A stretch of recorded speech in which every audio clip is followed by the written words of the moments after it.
Nunca pensé que mi propia hija pudiera dejarme sin comer. Nunca. Uno puede imaginar muchas formas de traición, pero no esa, no el hambre, no la soledad con la mesa vacía. Yo siempre creí que había hecho lo correcto, que había criado a mi hija con amor, con esfuerzo, con valores. Le di lo que pude y lo que no tenía también. Y sin embargo, el día que más la necesité, ella me cerró la puerta. Literalmente. Pero lo más duro no fue pasar hambre, fue descubrir por qué lo hizo. Porque la verdad detrás de esa traición fue mucho más amarga que cualquier plato vacío. Todo empezó cuando la casa se volvió demasiado grande para una sola persona. Mi marido ya no estaba, los nietos vivían lejos, y mi hija, Lucía, se ofreció a cuidarme. Al principio me pareció un gesto noble. «Así no estás sola, mamá», me dijo. Y yo, con el corazón lleno, acepté. Ella se mudó conmigo, reorganizó todo, cambió los muebles del lugar, pintó las paredes, trajo cajas, papeles, promesas. Yo la miraba y pensaba que el tiempo nos estaba dando una segunda oportunidad. Pero los silencios empezaron pronto. Al principio eran detalles pequeños. La comida que desaparecía de la despensa, el dinero que faltaba en la mesita del salón, las llaves que ya no estaban donde las dejaba.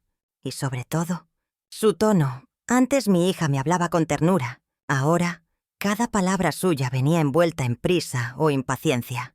«Mamá, no te levantes tanto. Mamá, no toques eso. Mamá, déjame a mí». Yo obedecía. No porque no pudiera hacer las cosas, sino porque no quería problemas. Uno aprende que a veces la paz cuesta más que la verdad. Una tarde me di cuenta de que algo había cambiado. Lucía cerró con llave la puerta de la cocina. Dijo que era por seguridad, que yo podía tropezar o quemarme. Le creí, hasta que empecé a sentir hambre. Los primeros días lo disimulé. Comía un trozo de pan viejo, bebía agua. Me decía que quizás se le había olvidado traer la compra. Pero pasaban los días y la nevera seguía vacía. Ella comía afuera. Decía que ya había almorzado, que no tenía hambre. Y cuando preguntaba, su mirada se volvía dura. «Mamá, tienes que confiar en mí». Pero yo no entendía que había que confiar, ni por qué tenía el estómago vacío. Una noche me levanté en silencio. Fui a la cocina. La cerradura estaba cambiada. No había forma de abrirla. Me senté en el pasillo y lloré. No por el hambre, sino por la confusión. Por no entender en qué momento mi hija se había convertido en alguien que ya no reconocía. Los días siguientes se mezclaron con la rutina del silencio. Ella salía temprano y volvía tarde. Yo esperaba. A veces me traía un plato con algo frío, una sopa instantánea o una manzana. Pero cada vez hablaba menos. Cada vez se le notaba más distante. Empecé a notar otras cosas. Sus llamadas en voz baja, su forma de esconder papeles, el candado nuevo en el despacho. Había secretos en mi propia casa. Una tarde me atreví a preguntarle directamente: «Lucía, ¿por qué haces esto?». Ella dejó el plato en la mesa y me miró fijo. «Mamá, tú no entiendes. Es por tu bien». Esa frase me partió el alma. ¿Por mi bien? ¿Y qué tiene de bueno pasar hambre, Lucía? Ella no respondió, solo bajó la mirada, tomó su bolso y se fue. Esa fue la última conversación normal que tuvimos en mucho tiempo. A veces, cuando el hambre apretaba, iba al jardín y recogía las manzanas pequeñas del árbol del fondo. Las lavaba con agua del grifo, las comía despacio, como quien saborea un recuerdo. Era humillante, sí, pero me ayudaba a mantener la mente clara. Porque había algo dentro de mí que me decía que eso no era solo descuido o crueldad. Había una razón, una verdad escondida. Y yo iba a descubrirla. Una mañana escuché un ruido en el salón. Me levanté despacio. Lucía estaba hablando por teléfono. No me había visto. Sí, está controlado. No se da cuenta. El médico firmará el informe la próxima semana. Silencio. Sí, después venderemos la casa. Sentí que el aire me faltaba. La casa. Mi casa. Retrocedí sin hacer ruido. Me metí en mi habitación y me senté al borde de la cama. Entonces lo entendí todo. Lucía no quería cuidarme. Quería controlarme. Y el hambre era su herramienta. Durante los días siguientes, Fingí no saber nada. La observaba en silencio. Escuchaba sus llamadas. Leía los fragmentos de papeles que dejaba sobre la mesa. Y cada pista confirmaba mi sospecha. Había contratado a un abogado. Estaba tramitando una tutela legal para quedarse con la casa. Usaba mi estado frágil como argumento. El hambre era su prueba. Porque si alguien llegaba a verme débil, desnutrida, confundida, ella podría decir que yo ya no podía vivir sola. Y así, todo lo mío sería suyo. Esa noche no dormí. Recordé su infancia, los días en que le preparaba la comida con amor, los abrazos, los cumpleaños, las noches en que se enfermaba y me quedaba despierta cuidándola. ¿Cómo puede una madre aceptar que la hija que crió con ternura es capaz de hacerle eso? Pero el amor, incluso el traicionado, te enseña paciencia, y yo decidí esperar, observar, actuar cuando llegara el momento. Porque si ella quería jugar con mi silencio, iba a descubrir que el silencio de una madre puede ser más fuerte de lo que imagina. Y así comenzó mi plan. Pequeño, discreto, silencioso. Primero, fingí debilidad. No protestaba, no preguntaba, no comía si ella no lo permitía. Dejé que creyera que me estaba quebrando. Mientras tanto, escondía cada pequeño alimento que lograba conseguir. Una galleta, un trozo de pan, una manzana. Los guardaba en un cajón de madera, envueltos en servilletas. Comía a escondidas, de noche, a sorbos de dignidad. Y cada día anotaba todo lo que veía, cada conversación, cada nombre, cada movimiento. Sabía que tarde o temprano iba a necesitar pruebas. Pero lo que no sabía era que la verdad que estaba a punto de descubrir era mucho más grande que el dinero o una casa. Era algo que llevaba años gestándose detrás de mí, en los rincones más oscuros de mi propia familia. Y cuando finalmente lo supe, entendí que lo que Lucía hizo no fue simple ambición. Fue consecuencia de algo que yo misma había hecho, sin saberlo. El hambre enseña cosas que uno nunca quisiera aprender. Te enseña el sonido del reloj cuando las tripas rugen. Te enseña la paciencia de esperar a que alguien recuerde que existes. Y te enseña que el amor, cuando se vuelve indiferencia, duele más que cualquier herida. Pero también te enseña a observar, a mirar los gestos pequeños, los silencios, los matices que antes pasaban desapercibidos. Y eso fue lo que me salvó. Lucía seguía actuando con la misma rutina. Salía temprano, regresaba tarde, y cada día traía una excusa diferente para evitar comer conmigo. A veces decía que estaba en reuniones, otras que no tenía hambre, pero su rostro estaba pálido, tenso, con ojeras profundas. Había algo en su mirada que no era frialdad, era culpa. Yo la conocía demasiado bien.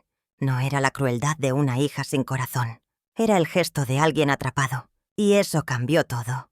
Un día, mientras ella estaba fuera, escuché el teléfono sonar.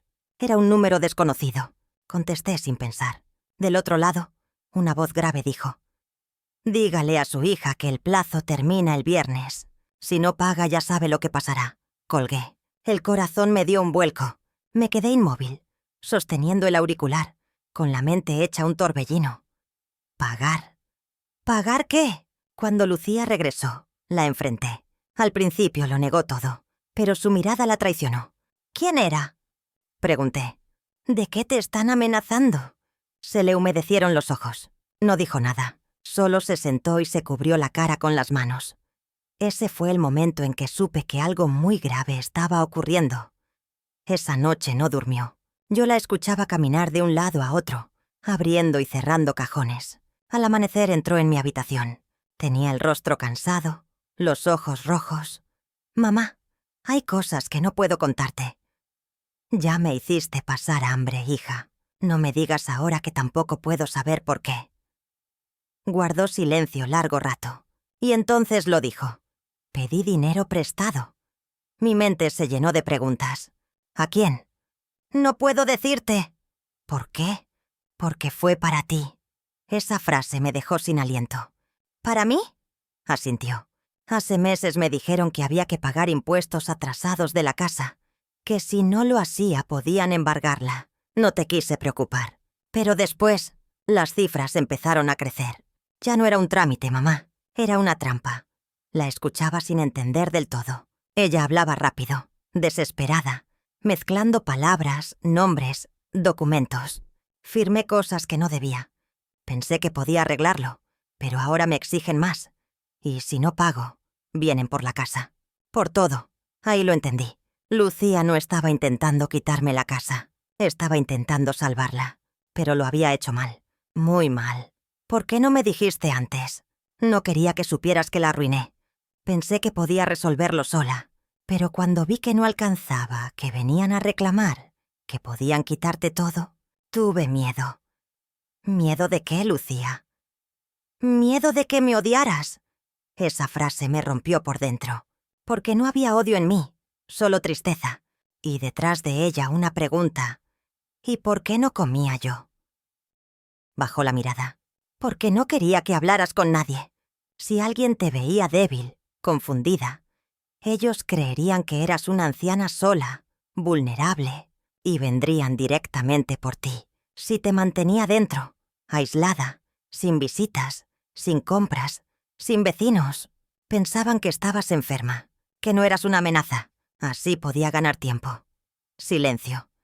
La miré largo rato sin poder decir nada. Había pasado hambre, no por crueldad, sino por miedo. Pero el miedo, cuando no se enfrenta, se vuelve monstruo, y el suyo se había vuelto tan grande que la empujó a cruzar la línea. No podía justificarla. El hambre es hambre, y lo que me hizo dolía. Pero por primera vez entendí que detrás de su traición había algo más profundo: desesperación. Los días siguientes fueron distintos. Ella empezó a abrirse poco a poco. Me contó que había caído en manos de un prestamista, un hombre que le prometió arreglarlo todo a cambio de firmar un poder. Le hizo creer que si me declaraban incapaz, podía quedarse con la casa temporalmente y después recuperarla. Era mentira, claro, un fraude perfectamente diseñado. Y ella había caído. Yo escuchaba en silencio. Cada palabra era un golpe, porque todo lo que hizo, cada engaño, cada llave cambiada, cada plato vacío, tenía un propósito retorcido: protegerme de un peligro inventado por otros. Y sin embargo, en el intento de salvarme me había herido más que cualquier enemigo. Una tarde me senté con ella. La casa estaba en silencio. El sol entraba por las cortinas como si quisiera escucharnos. Le tomé las manos. Lucía, quiero entenderte, pero no puedo seguir viviendo así. No puedo ser prisionera del miedo. Ella lloró. Lloró como cuando era niña, y me pidió perdón una y otra vez. Solo quería que estuviéramos seguras.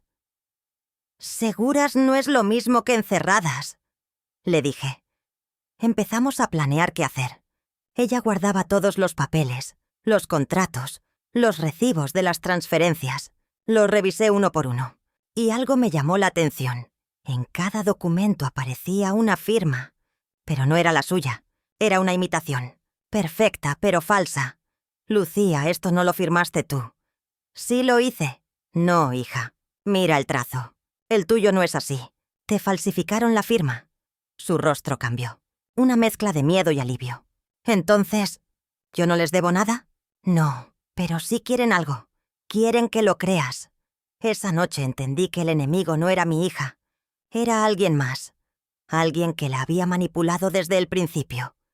Y recordé una llamada vieja, una voz que me resultó familiar, cuando dijeron: «El plazo termina el viernes». Esa voz, yo la había escuchado antes, años atrás, cuando mi marido estaba vivo.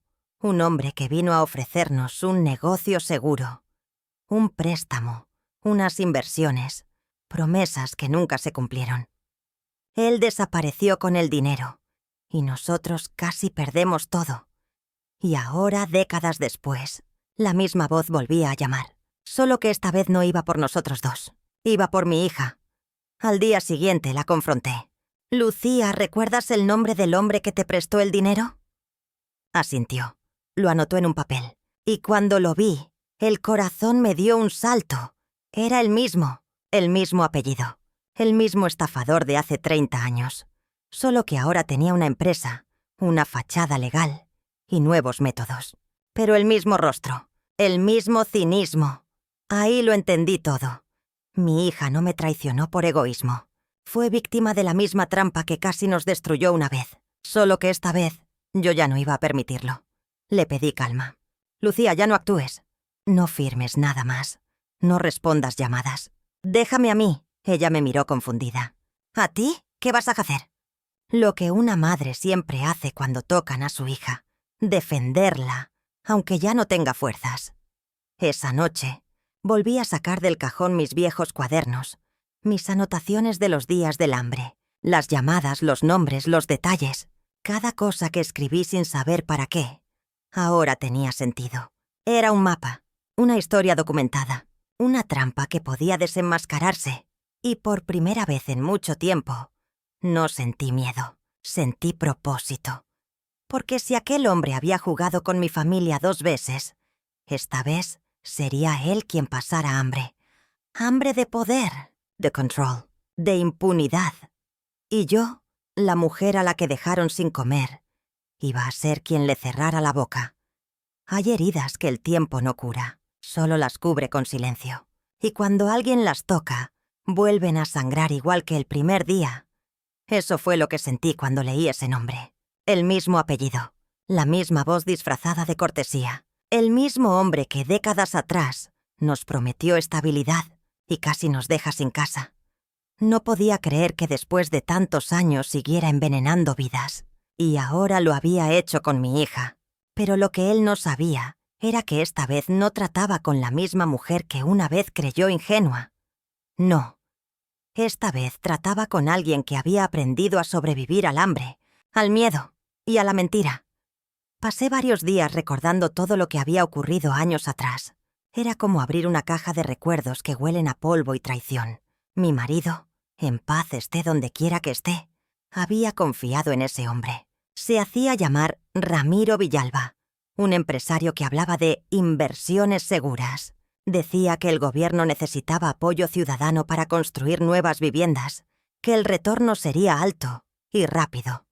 Nos convenció, a todos, vecinos, amigos, familias enteras, hasta que de un día para otro desapareció. Las oficinas cerraron, los teléfonos dejaron de funcionar y las promesas se evaporaron. Lo único que dejó fue una estela de gente arruinada y un silencio colectivo lleno de vergüenza. Y ahora, 40 años después, ese mismo apellido volvía a colarse en mi casa. Solo que esta vez, el engaño era más sofisticado, más silencioso, más cruel. Le pedí a Lucía que me mostrara todo lo que tenía de él. Contratos, recibos, mensajes, todo. Lo revisamos juntas. Cada documento llevaba el logo de una empresa. Inversiones del Prado S.A. Busqué en Internet. Existía. Oficinas elegantes, página web moderna, fotografías pulcras, palabras vacías. Confianza, estabilidad, futuro, las mismas mentiras, escritas con tipografía nueva. Llamé al número de contacto. Una secretaria contestó con voz amable. Cuando mencioné el nombre de Ramiro Villalba, dudó. ¿Se refiere al señor Villalba padre o al hijo? Ahí lo supe. El que ahora controlaba la empresa no era el mismo hombre de hace 40 años. Era su hijo. El legado del engaño. Los lobos también heredan los colmillos. Ese descubrimiento me sacudió, porque de pronto entendí que el ciclo se había repetido sin que yo lo notara. Nosotros fuimos los primeros, mi hija la siguiente, y si no hacía nada, habría más. Pero esta vez no iba a permitirlo. Durante días me dediqué a investigar. Aprendí a usar el ordenador, algo que nunca imaginé. Busqué artículos, informes financieros, registros públicos. Descubrí que la empresa de Villalba Hijo estaba involucrada en demandas por fraude y extorsión, pero todas habían sido archivadas. Todas. Los denunciantes se retractaban o no recordaban bien los hechos. Eso me recordó algo. Los papeles falsificados de Lucía, la firma imitada, el silencio forzado. Era el mismo método, solo que más refinado. Una mañana decidí que ya era hora de que me viera la cara. Llamé a su oficina fingiendo ser una clienta interesada en invertir. No preguntó mi edad ni mi apellido. Cuando me ofrecieron una cita, acepté. Lucía intentó detenerme, pero le dije: «Hija, el miedo no alimenta. y yo ya pasé demasiados días con hambre. El edificio era de cristal, moderno, impersonal. Todo olía a éxito fingido. Cuando entré me ofrecieron café, sonrisas, papeles, y allí estaba él. Ramiro Villalba hijo. Parecía joven, educado, con esa clase de amabilidad que solo usan los que saben mentir sin pestañear. Me extendió la mano. Un placer conocerla, señora. Lo mismo digo, respondí, aunque por dentro mi sangre hervía. Durante la reunión, escuché su discurso como si fuera una obra ya conocida, las mismas palabras que su padre usó con nosotros. Seguridad, respaldo, confianza. Y al final, la misma promesa.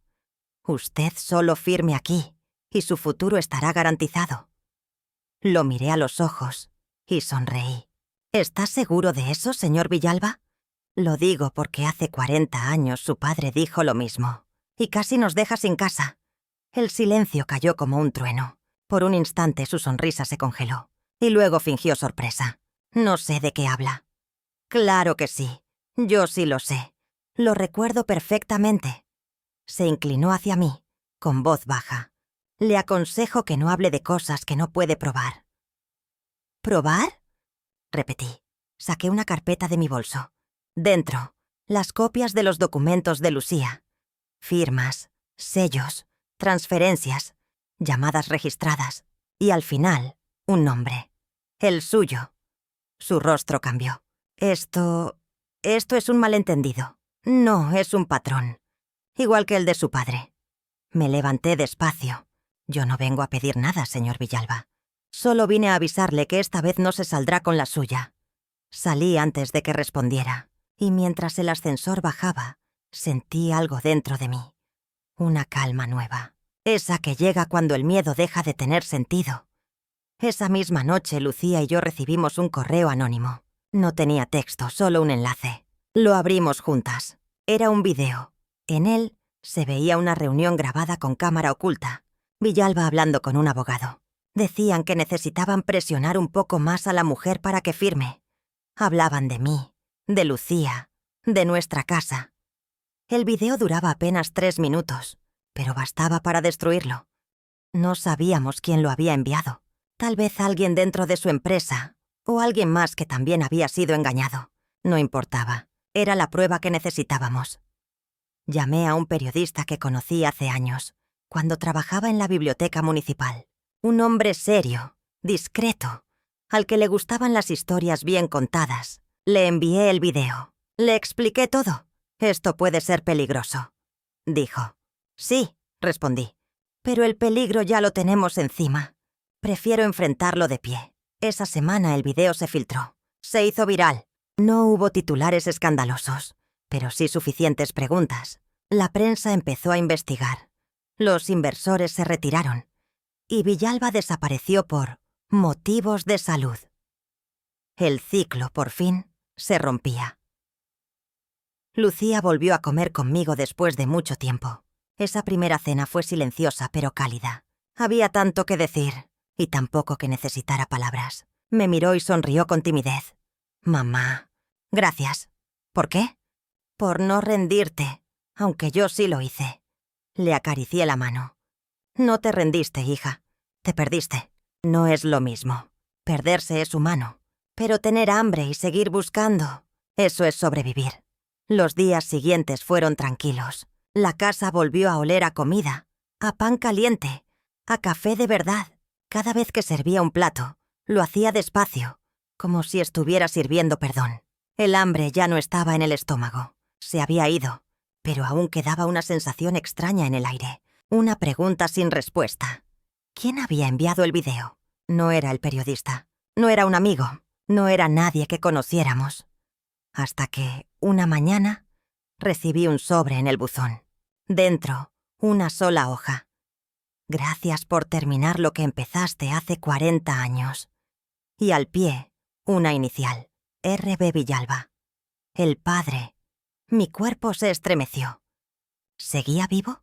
¿O alguien firmaba en su nombre? No lo sé. Pero lo que sí sé es que, en este mundo, los secretos nunca mueren del todo. solo cambian de dueño. Esa noche comprendí algo. Había enfrentado al pasado no solo para proteger mi casa, sino para romper una cadena de engaños que se había transmitido de generación en generación. Lucía me había encerrado por miedo, pero yo había abierto las puertas con verdad. Y aunque no podíamos borrar lo vivido, sí podíamos escribir algo distinto a partir de ahora. ¿Y ahora qué haremos, mamá?, me preguntó una noche. Viviremos, sin miedo y sobre todo sin hambre de justicia, porque ya la conseguimos. Pero dentro de mí aún sabía que la historia no estaba del todo cerrada, porque cuando alguien como Villalba desaparece, no es porque haya perdido, es porque está esperando el momento de volver. Y si eso llegara a pasar, ya no me encontrará débil ni sola. Me encontrará con mi hija a mi lado, con la mesa servida, y con un corazón que aprendió que el hambre no siempre viene del estómago. Cuando la verdad sale a la luz, nadie está preparado para soportar su brillo. Ni los culpables, ni las víctimas, y nosotras lo aprendimos de golpe. El video había corrido como un incendio silencioso. No lo mostraban en televisión, pero todo el mundo hablaba de él. Las redes, los pasillos del mercado, las reuniones de vecinos. De pronto todos sabían que algo grande se había destapado. Y mientras más se hablaba, más sola se sentía mi hija. Lucía no salía de casa. Cada vez que encendía el móvil, encontraba mensajes, rumores, miradas que dolían más que cualquier palabra. Dicen que fuiste cómplice. Que sabías lo que hacían. Que te aprovechaste de tu madre. Las mentiras corrían más rápido que los hechos. Y aunque la verdad ya estaba ahí fuera, nadie se detenía a escucharla completa. Yo la veía llorar en silencio. No podía soportar verla así. La mujer que me había encerrado por miedo, ahora estaba encerrada por vergüenza. Una mañana entré a su habitación. La encontré sentada en la cama, con las manos apretadas y la mirada vacía. ¿Te arrepientes de lo que hiciste?, le pregunté. De todo, mamá. De haberte hecho pasar hambre, de haberte mentido, de haber confiado en la gente equivocada. Eso no es arrepentimiento, Lucía. Eso es culpa. Y la culpa no arregla nada. Solo te ata. Me miró sorprendida. ¿Y tú cómo hiciste para no quedarte con culpa, mamá? Me quedé callada. Porque no lo sabía. Porque la verdad era que sí la tenía. Por años. Por no haber visto antes el peligro. Por no haber protegido a mi hija del mismo monstruo que ya nos había engañado una vez. Esa tarde, mientras ella dormía, me senté en el porche y encendí la radio. Hablaban del escándalo de Inversiones del Prado. Decían que se habían abierto investigaciones, que varios funcionarios estaban involucrados, que el nombre Villalba aparecía en documentos filtrados. Nadie mencionaba el nuestro, pero lo sentí igual, una mezcla de alivio y de miedo. Porque cuando los poderosos se sienten expuestos, no atacan de frente, atacan en silencio. No pasó mucho para que el silencio se convirtiera en advertencia. Una mañana, el buzón apareció vacío, sin cartas, sin facturas, sin nada. Luego el teléfono dejó de sonar. Después, la luz se cortó por un error administrativo, pequeñas molestias, que sabíamos que no eran casualidad. Alguien quería recordarnos que no debíamos hablar más, que ya habíamos dicho suficiente. Lucía se asustó. ¿Y si vuelven, mamá? No volverán. Ya los miramos a los ojos, y eso es algo que ellos no soportan. Pero dentro de mí, sabía que el peligro no se mide por la distancia, se mide por el poder del silencio. Los días se hicieron largos, demasiado, pero en medio de todo, algo cambió entre nosotras. Por primera vez en años, empezamos a hablarnos como madre e hija, sin máscaras, sin excusas. A veces cocinábamos juntas, otras simplemente nos quedábamos en silencio, escuchando el ruido del mundo desde nuestra pequeña cocina. Había heridas que todavía dolían, pero ya no sangraban. Una noche, mientras preparábamos sopa, Lucía me dijo algo que nunca olvidaré.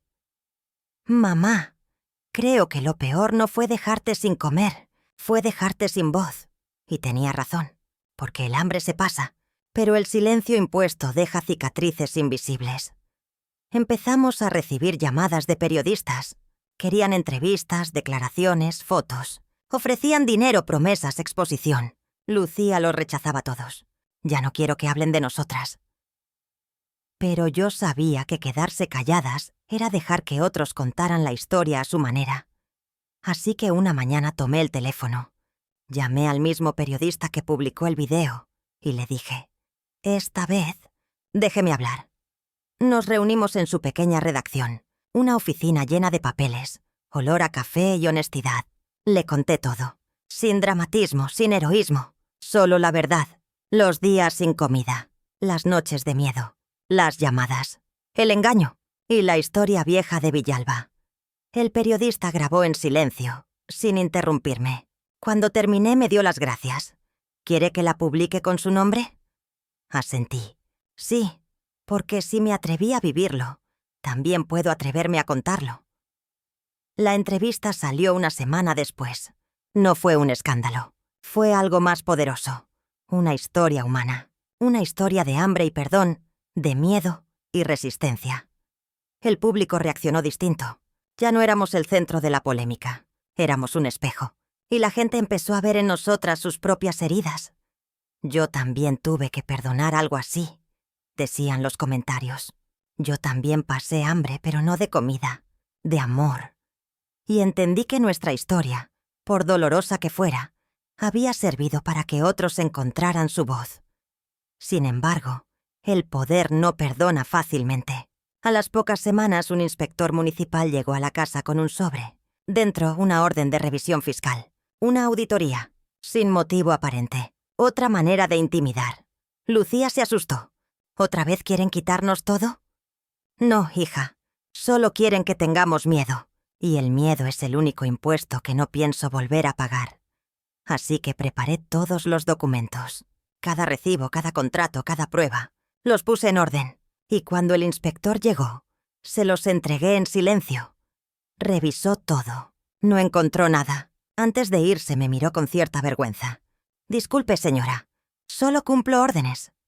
«Yo también las cumplí durante muchos años», le respondí. Y mire cómo terminó eso. Esa noche, el cielo estaba claro. Lucía y yo cenamos juntas. La comida era sencilla. Pan, sopa, frutas, pero sabía diferente. Sabía a libertad. Ella me miró y dijo: «¿Crees que algún día nos dejarán en paz? Cuando dejen de tenernos miedo». Respondí: «¿Miedo? ¿De nosotras?» «Sí, del hambre que ya no tenemos. Del silencio que ya no aceptamos». Pasaron los meses. Poco a poco, el ruido del escándalo se fue apagando. La empresa de Villalba se disolvió. Los juicios quedaron abiertos. Y el país, como siempre, siguió adelante. Pero nosotras también seguimos. Solo que distintas. Yo recuperé el gusto por cocinar, por ver la mesa llena, por invitar a los vecinos, a los que alguna vez creyeron los rumores. Y cada vez que sirvo un plato, lo hago como un acto de resistencia, un recordatorio de que la comida compartida cura más que cualquier disculpa. Una tarde, mientras lavábamos los platos, Lucía se quedó pensativa. «Mamá, ¿alguna vez pensaste en no perdonarme?» La pregunta me tomó por sorpresa. La miré y sonreí. No, porque el perdón no se piensa. Se siente cuando uno entiende el miedo del otro. Ella asintió. «¿Entonces me entiendes?» «Sí, pero eso no significa que lo olvide». «Lo sé». Y nos reímos. Por primera vez, sin dolor. A veces por las noches me despierto con hambre. No de comida, de respuestas. De entender cómo algo tan pequeño, una decisión, una firma, una mentira, puede cambiar tantas vidas. Pero luego miro a mi hija dormida y me digo que ya no necesito entenderlo todo, porque algunas verdades pesan menos cuando se comparten. Y ese es el lujo que da sobrevivir. La historia podría haber terminado ahí, con nosotras en paz, el escándalo cerrado y la casa en calma. Pero el pasado, cuando siente que ha perdido, busca su última oportunidad. Y la nuestra llegó una mañana, con una carta sin remitente. En el sobre, solo 3 palabras: Aún no terminó. Cuando abrí aquella carta, no imaginé que lo que había dentro iba a cambiar otra vez la historia.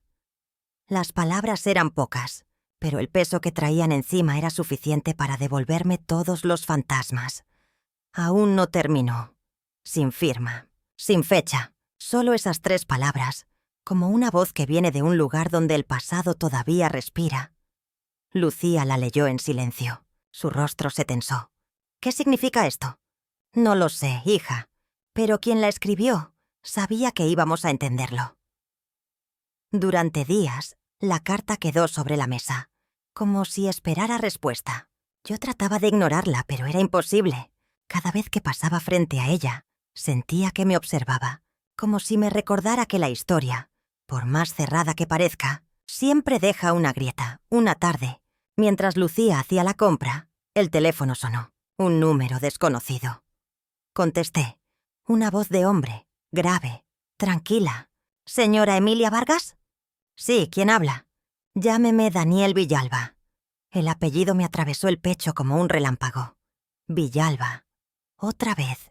¿Qué quiere? Pregunté intentando mantener el tono firme. No quiero nada, señora. Solo hablar. Soy el nieto de Ramiro Villalba y necesito entender qué pasó entre nuestras familias. Me quedé en silencio. El nieto. Otra generación. Otra sombra del mismo árbol podrido. ¿Por qué ahora? Pregunté. Porque crecí escuchando una historia distinta. Y cuando vi el video, cuando leí los documentos, supe que algo no cuadraba. ¿Qué le contaron? Te quise saber. Que mi abuelo fue víctima de un complot. Que lo culparon injustamente. Y que su familia pagó por errores ajenos. Solté una risa amarga. El viejo truco del culpable. Hacerse pasar por víctima. Quizás, dijo. Pero quiero escucharlo de su voz. Accedí a verlo, no por él, sino porque necesitaba cerrar ese círculo. Nos citamos en una cafetería del centro, la misma donde todo había empezado cuando conocí a su padre. El destino tiene un sentido del humor extraño. Cuando lo vi entrar, entendí de inmediato que no era como los otros Villalba. No tenía el aire arrogante, ni la mirada fría. Parecía más bien cansado, como alguien que carga con una historia que no eligió. «Gracias por venir», me dijo. «Solo quiero entender». Le conté todo. Desde el principio. Las promesas de su abuelo, las mentiras, las firmas falsificadas, los años de silencio. Y cómo su padre repitió el mismo patrón. No con violencia, sino con elegancia. El mismo engaño, con otro perfume. Daniel me escuchó sin interrumpir. Y cuando terminé, se quedó callado largo rato. Mi abuelo siempre dijo que la historia la escriben los que sobreviven, murmuró. Y tenía razón. Lo triste es que también la editan a su gusto. Me mostró algo entonces. Un sobre viejo amarillento. Lo encontré entre sus cosas después de su fallecimiento. Tiene su nombre, mi nombre, escrito con la misma letra firme que recordaba. Lo abrí con manos temblorosas. Dentro, una hoja, pocas líneas, una confesión. Nunca supe cómo reparar el daño que causé. Ni siquiera sé si fui consciente de todo lo que hice.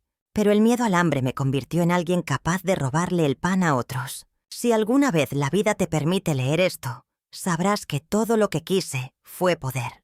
Porque el poder, cuando se tiene miedo, parece un refugio. Pero solo es otra forma de hambre. Me quedé muda. Habían pasado décadas. Y por fin comprendía algo. Él también había tenido hambre. No de comida, de control, de sentirse seguro. Y ese hambre había pasado de generación en generación, igual que un castigo. Daniel bajó la mirada. No lo justificó, pero necesitaba que alguien más supiera que él también se arrepintió. Lo miré largo rato y sentí algo inesperado, no rabia, sino compasión, porque entendí que el ciclo del dolor no se rompe con castigo, sino con conciencia. ¿Y qué hará con esta carta?, le pregunté. La donaré al archivo histórico junto con su testimonio. Que quede todo junto. La mentira y la verdad, una al lado de la otra. Asentí. Eso es lo justo. Al regresar a casa, Lucía me esperaba ansiosa. ¿Qué pasó? Nos devolvieron lo que nos quitaron. ¿La casa? No, hija. la paz, nos abrazamos. Y en ese abrazo entendí que el hambre, la traición, el miedo, todo eso había sido necesario para llegar ahí. A un perdón que no pedía olvido, sino descanso. Los días siguientes fueron tranquilos. Daniel cumplió su palabra. Su familia entregó los documentos y el archivo público abrió una nueva exposición. Verdad y herencia. Una historia de 3 generaciones. Invitaron a Lucía y a mí a la inauguración. No queríamos ir, pero algo en el corazón nos dijo que debíamos cerrar el círculo allí. El museo estaba distinto. Luz cálida, vitrinas relucientes. Y en una de ellas, una simple hoja amarillenta con un cartel pequeño debajo. Confesión de Ramiro Villalba. Donación familiar. Junto a ella, una foto nuestra. Lucía y yo, tomada por el periodista, con un título. El hambre que reveló la verdad.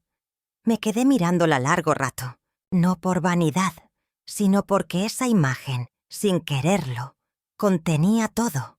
El dolor, la rabia, la resistencia y la reconciliación. Lucía me tomó del brazo.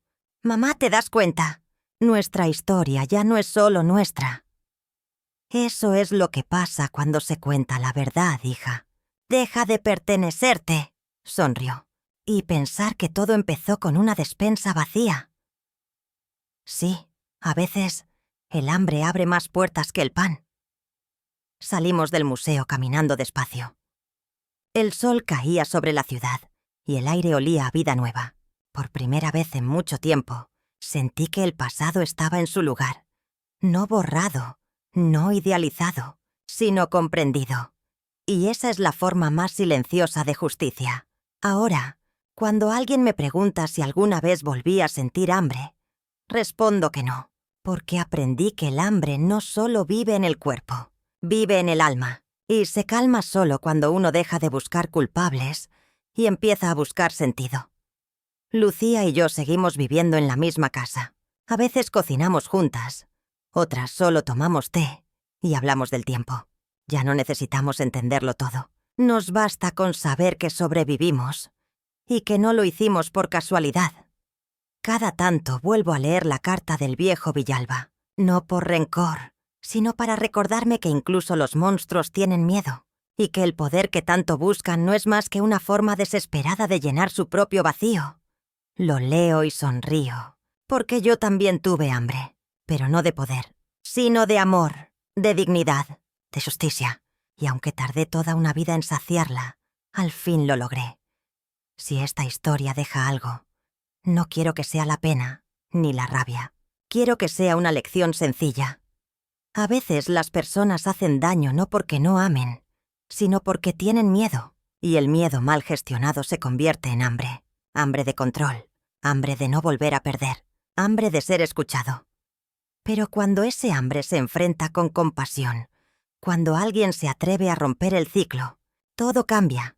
Por eso, si alguien escucha esto, quiero que recuerde, ningún silencio es eterno, ningún corazón se quiebra para siempre, y ningún plato vacío significa derrota. Porque mientras quede alguien dispuesto a perdonar, a hablar, a seguir adelante, la historia sigue viva. Y la mía, aunque empezó con hambre, termina con plenitud.